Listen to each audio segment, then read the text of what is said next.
Oke, selamat datang kembali. Coba deh kita bayangin ya, jadi remaja zaman sekarang tuh kayak ditarik dari dua sisi. Di satu sisi, harus banget berprestasi di sekolah. Tapi di sisi lain, ada godaan dunia digital yang, ya kita tahu sendirilah, nggak ada habisnya. Nah, gimana sih dua kekuatan ini sebenarnya ngebentuk generasi kita sekarang? Yuk kita bedah bareng-bareng. Nah, di bagian awal ini, kita bakal fokus ke dua tantangan besarnya. Pertama, soal kelelahan mental, atau yang sering banget kita dengar istilahnya burnout. Dan yang kedua, yaitu dia, soal kecanduan sama gadget. Pertanyaannya sekarang gini, apa rasa capek yang dialami anak-anak remaja sekarang tuh beda ya sama generasi dulu? Ini tuh cuma capek biasa aja atau jangan-jangan ada sesuatu yang lebih dalam, yang lebih sistemik yang lagi terjadi?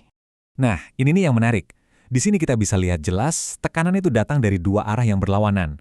Coba bayangin ya, dari kiri dunia sekolah nuntut kita buat fokus, disiplin, pokoknya harus dapat nilai bagus. Tapi dari kanan ada tarikan dunia digital yang emang sengaja dirancang buat bikin perhatian kita pecah. Bener-bener dua kekuatan yang saling tabrakan, dan para remaja ini ada persis di tengah-tengahnya.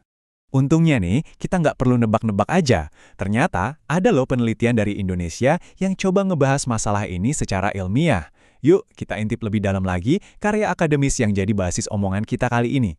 Dan inilah dia sumbernya, langsung dari tesis magister psikologi.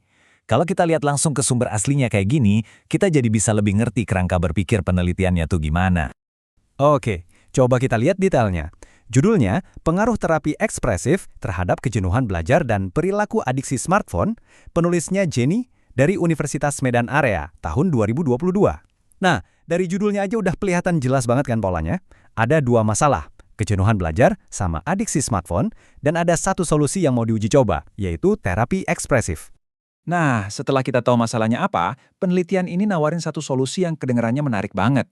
Terapi ekspresif. Apaan sih sebenarnya terapi ekspresif itu? Yuk, kita cari tahu. Oke, jadi intinya tuh gini. Terapi ini pakai kreativitas sebagai alat. Jadi bukan cuma ngomong doang, tapi pesertanya diajak buat ngelakuin sesuatu. Bisa gambar, main musik, nulis, macam-macam. Nah, proses kreatif inilah yang jadi cara buat ngertiin dan ngolah emosi. Kerennya, ini bisa nyerang dua masalah sekaligus.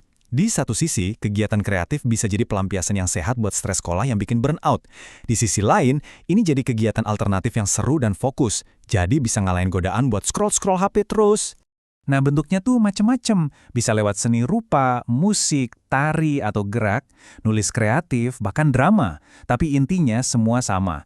Jadi cara buat ngeluarin apa yang ada di dalam pikiran dan perasaan kita. Oke, sekarang kita udah pegang nih, kepengen-kepengen puzzle-nya. Ada masalahnya, ada juga solusi yang ditawarkan. Yuk, kita satuin semuanya buat lihat, apa sih pertanyaan utama dari penelitian ini? Jadi, masalah pertama, kejenuhan belajar, atau sebut aja burnout akademis. Ini kondisi di mana seseorang udah capek banget secara emosi dan mental karena tuntutan sekolah yang nggak ada habisnya. Masalah kedua, kecanduan smartphone, di mana HP udah ngambil alih waktu dan perhatian kita dan seringkali efeknya jadi negatif. Dan, sebagai solusinya, penelitian ini ngetes yang namanya terapi ekspresif, sebuah pendekatan yang fokusnya ke kreativitas dan ekspresi diri.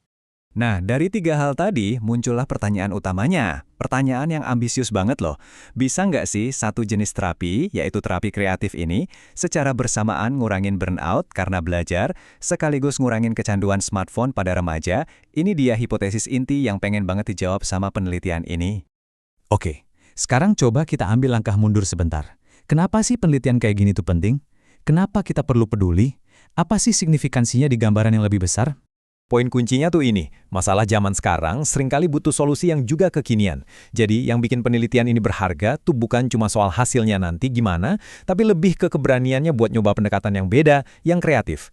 Ini kayak sebuah pengakuan gitu, bahwa tantangan mental generasi digital mungkin emang nggak bisa lagi dijawab pakai cara-cara yang lama. Dan ini akhirnya membawa kita ke sebuah pemikiran penutup. Kita nggak bisa pungkiri kalau teknologi itu udah ngubah masa remaja secara total. Jadi pertanyaannya sekarang bukan lagi perlu nggak sih kita adaptasi, tapi udah ganti jadi gimana caranya. Solusi kreatif apa lagi yang jadi utang kita ke generasi berikutnya supaya mereka nggak cuma bisa bertahan, tapi juga bisa tumbuh dan berkembang di dunia yang serba baru ini. Nah, ini pertanyaan besar buat kita semua renungkan.